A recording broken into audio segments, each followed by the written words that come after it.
регулярно становится частью репертуара многих знаменитых театров. Вальс Джульетты, который вы сейчас услышите, отличается экспрессивностью и виртуозностью.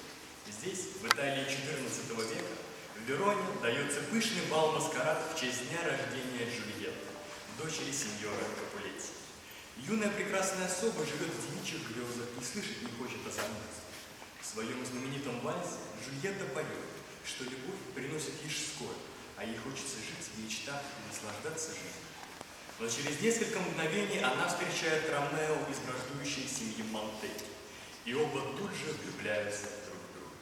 Так давайте же переместимся в беззаботный момент самой известной мировой литературной трагедии.